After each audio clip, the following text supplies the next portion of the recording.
There's something I want you to remember before we go any further. Real love doesn't require you to chase it. The moment you start chasing, you've already lost a piece of yourself in the pursuit. And I know that sounds harsh, but I want you to sit with it for a moment, because every woman, at some point, has felt that ache.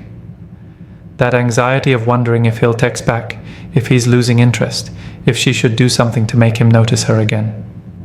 We've all been there, replaying conversations in our heads, scrolling through messages, trying to decode tone or timing. It's exhausting. And somewhere in that spiral, we forget who we are. But here's the truth, no one tells you when you're caught up in that emotional fog. When you chase a man, you abandon your feminine energy. You shift from being magnetic to being desperate. And that shift doesn't just change how he sees you. It changes how you see yourself. So today, I want to talk about why you should never chase a guy. Not because of some game or rule book, but because chasing drains your power. And your power as a woman lies in your stillness, your self-respect, and your ability to let love come to you, not run from you. Before we dive into the deeper lessons, I want you to take a breath and imagine something. Imagine the version of you who doesn't question her worth based on someone's attention. Imagine her sitting in her calm, grounded energy. She's confident, radiant, and magnetic without trying. That version of you is who we're bringing forward in this conversation. And if you're new here, or if you've been on this journey with me for a while, make sure you subscribe, because every video we share together is about helping you reconnect with your feminine essence, your emotional depth, and your quiet power. Now, let's begin. 1. Your energy is the real chase. Here's something most women don't realize. When a woman chases a man, she's not actually chasing him. She's chasing validation. She's chasing a feeling of being wanted, chosen, seen. And that craving is powerful because it taps into something ancient inside us, the need to be loved. But when that craving turns into pursuit, it flips your polarity. In feminine-masculine dynamics, attraction isn't about who does more. It's about energy. The feminine draws in, the masculine moves toward. When you start running after a man, you take on the masculine role, the pursuer, the initiator, the one chasing, and that subtly tells him he doesn't have to step up. You're already doing it for him. Think about the ancient archetype of the queen. The queen doesn't run after her subjects, does she? She sits in her throne, poised and powerful, and people come to her because of the presence she carries. Her worth isn't in how loud she shouts, it's in how deeply she knows who she is. So ask yourself, when was the last time you sat in your own presence without needing someone to notice it? When was the last time you said, if he doesn't see my value, that's his loss, not my cue to prove myself? Chasing comes from fear, fear that you'll lose him, that you'll miss your chance, that you'll be alone. But stillness comes from trust. Trust that what's meant for you will recognize you. Trust that your energy is enough to draw in the right connection without performance or pressure. I want you to remember this. Your energy is the real chase. When a woman is grounded in her peace, men feel it. Not because she's perfect, but because she's present. She's not scrambling for attention, she's radiating stability. And stability in a chaotic world is irresistible. Let's take this deeper. When you chase, you're subconsciously saying, I don't believe I'm worthy of being pursued. You're declaring lack instead of abundance. That's why when a woman decides to stop chasing, really stop, not in a manipulative way, but in a self-loving way, she begins to notice how quickly the wrong men fade and the right ones show up. The queen energy isn't about arrogance, it's about alignment. It's about knowing that if a man wants to be in your life, he'll make room for himself there. You don't have to carve out space for him. And if he doesn't, that's not rejection, that's redirection. So here's a question for you to sit with. Are you chasing a man? Or are you chasing the version of yourself you become when he validates you? Because once you can separate the two, you'll stop running after love and start embodying it. 2. The more you chase, the less you're chosen. Let's talk about something uncomfortable but real. When you chase, you're teaching him how to treat you.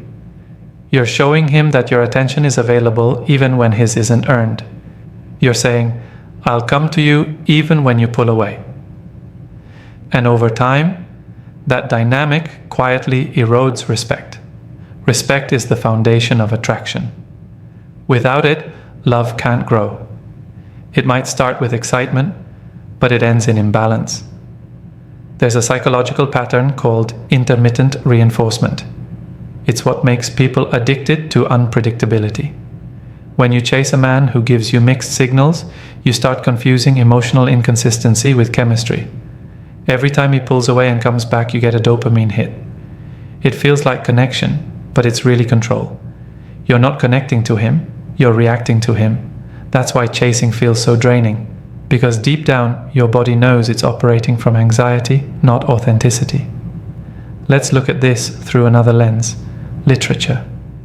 In Pride and Prejudice, Elizabeth Bennet doesn't chase Mr. Darcy. She stands in her values. She holds her dignity even when he misunderstands her. And it's that strength, that graceful refusal to abandon herself, that makes him fall in love with her in the end. Modern women often underestimate how powerful detachment is. Detachment doesn't mean indifference. It means you care, but you're not controlled. It's the art of loving with an open hand instead of a closed fist. When you stop chasing, you give a man the gift of pursuing you, and pursuit is where healthy masculine energy thrives. Every time you feel the urge to chase, to double text, to ask where things are going, to fix what isn't broken, I want you to pause and remember, chasing is an invitation for imbalance. It says, my peace depends on your attention. But when you stop chasing, you create mystery. You create room for him to wonder about you, to reach out, to invest. Here's the paradox. The more you chase, the less you're chosen. But the moment you choose yourself, the right man will recognize you without you having to prove your worth. So ask yourself, am I giving him the space to step forward, or am I robbing him of the chance to? And deeper still, are you afraid that if you stop chasing, you'll be forgotten? Because if that fear runs your choices, it's not love guiding you. It's insecurity pretending to be devotion. The truth is, you don't want to be remembered for how hard you tried to make someone love you. You want to be remembered for how effortlessly you loved yourself, even when someone couldn't meet you there. That's the essence of feminine power. Loving deeply, but never losing yourself in the process. When a woman stops chasing, she starts creating. She creates space, mystery, value, and peace. And those are the very things that make her unforgettable. 3. When you chase, you lose emotional polarity. There's something deeply psychological about attraction that most people overlook. It's rooted in polarity, the dynamic pull between masculine and feminine energy. The masculine is direction, pursuit, and focus. The feminine is presence, emotion, and flow. When both are in their natural states, the connection feels alive. But when a woman starts chasing, she unconsciously shifts into the masculine role, and that energetic dance collapses. You might think that by chasing you're showing interest, that you're proving your loyalty, your care, your willingness to make things work. But energetically, what's really happening is that you're crowding the space where desire breathes. Desire needs room, it needs anticipation, mystery, and a little bit of uncertainty to stay alive. Look at any romantic story that stands the test of time. There's always tension, not in a manipulative sense, but in the natural push and pull of two energies learning each other's rhythm. When the feminine chases, she removes that polarity, and what's left isn't love, it's obligation. In psychology, we see this as the pursuer-distancer dynamic. One person chases, the other withdraws. And the more the chaser runs, the faster the distancer retreats. It's not because he's cruel or careless. It's because instinctively, people pull away from what overwhelms them. The energy of pursuit communicates pressure, and pressure kills attraction. Now think about the archetype of the muse. The muse doesn't run after the artist, she inspires him. She moves with grace, confidence, and lightness. Her presence awakens something in him, but she never needs to convince him of her value, she embodies it. So ask yourself, are you trying to be seen, or are you standing in your light long enough for the right person to recognize it. The muse teaches us something powerful. Your presence is more potent than your pursuit. When you reclaim your feminine stillness, you restore emotional polarity, you stop begging for love and start magnetizing it. And when that shift happens, it's not just about romance, it's about how you walk through life. You start moving differently.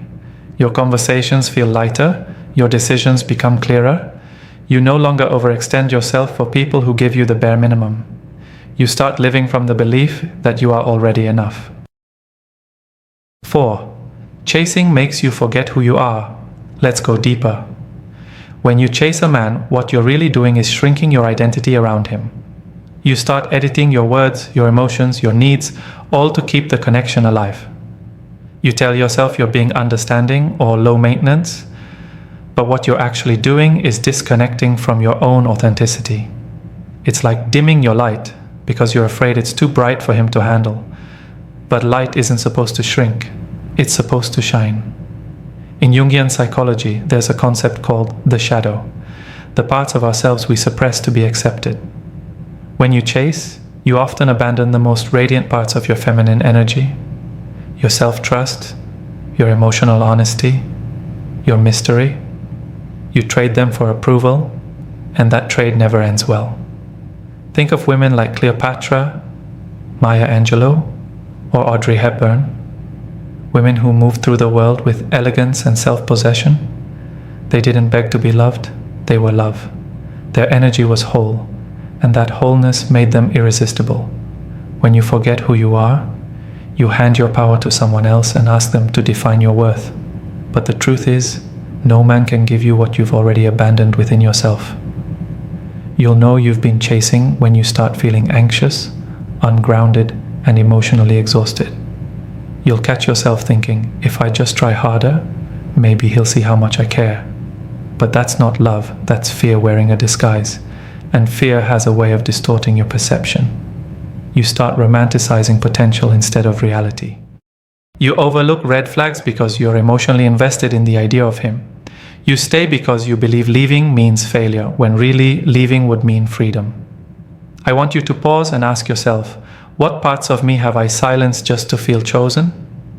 Because the moment you start listening to those parts again, your intuition, your truth, your quiet knowing, that's when you'll remember who you are. And when you remember who you are, chasing stops feeling necessary. You become magnetic again. You return to your essence. That's the paradox of feminine energy. The less you try to control, the more naturally things align. 5. Your silence speaks louder than your effort. Here's something few women truly understand until they've lived it.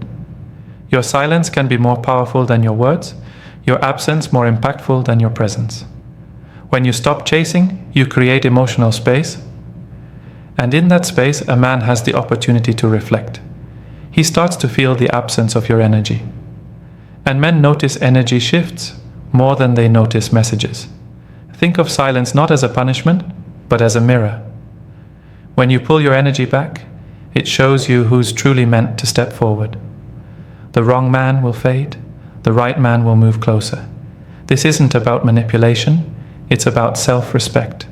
It's about trusting that your energy is valuable enough not to be thrown at people who don't appreciate it.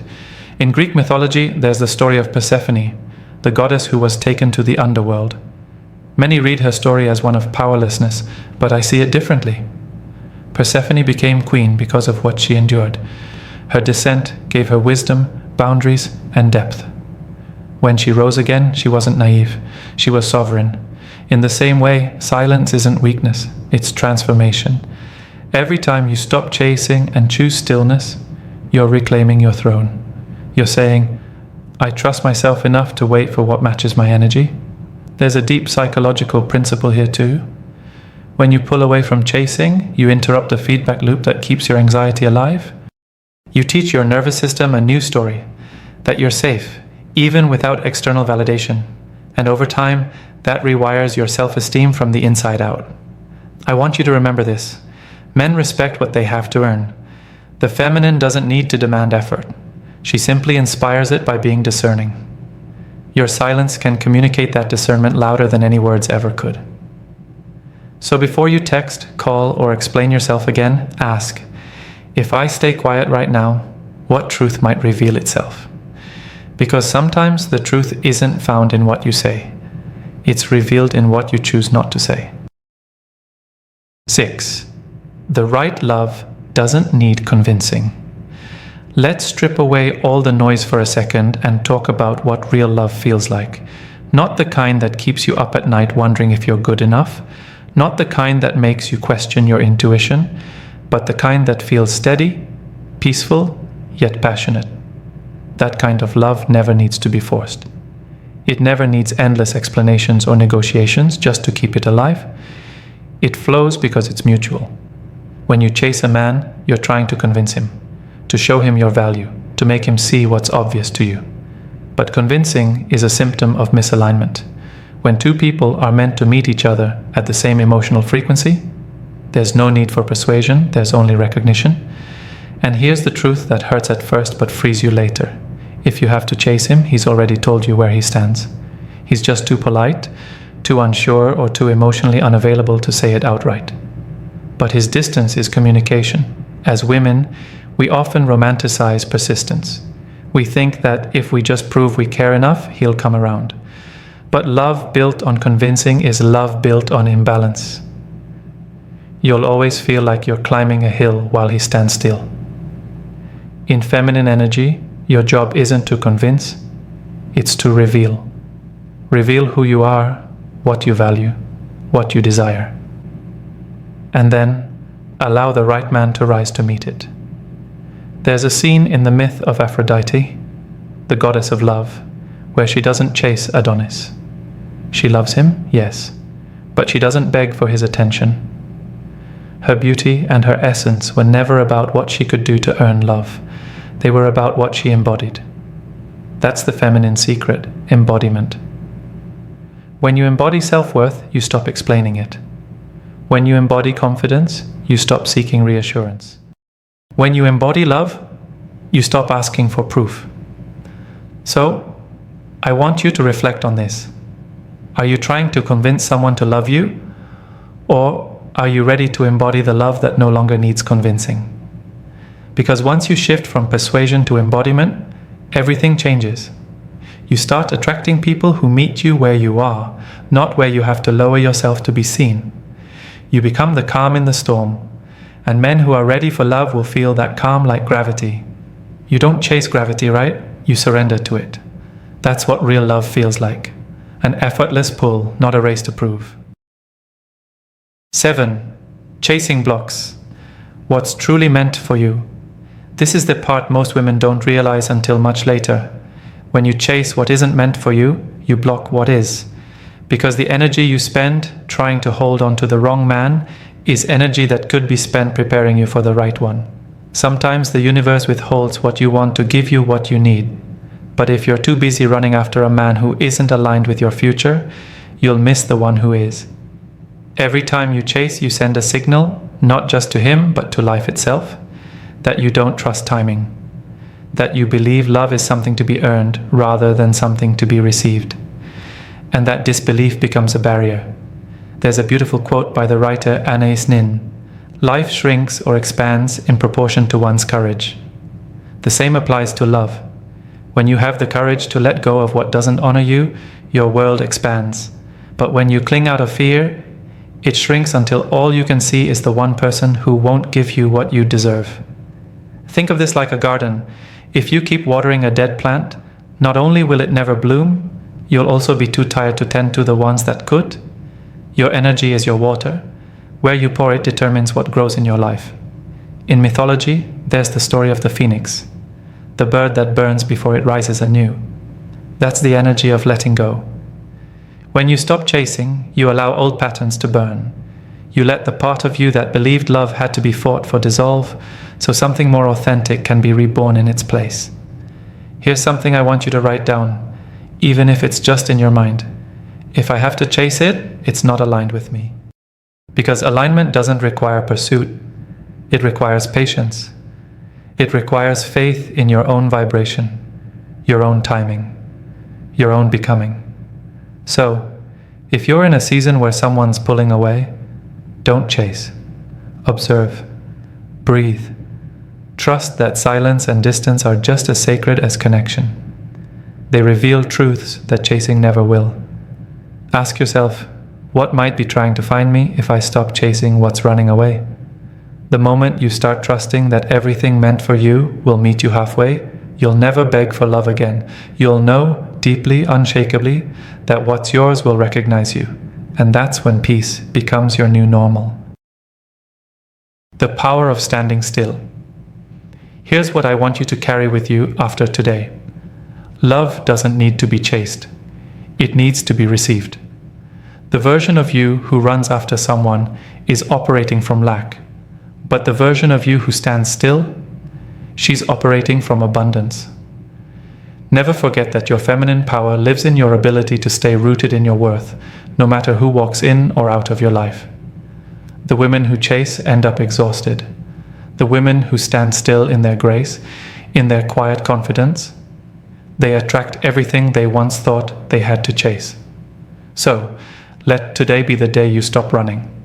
Let today be the day you trust that your presence is enough. And if this message spoke to you, remember to subscribe. Because the next conversation we'll have will take you even deeper into feminine energy, emotional healing, and attracting love that mirrors your growth. You're not meant to chase. You're meant to choose. Yourself first, always.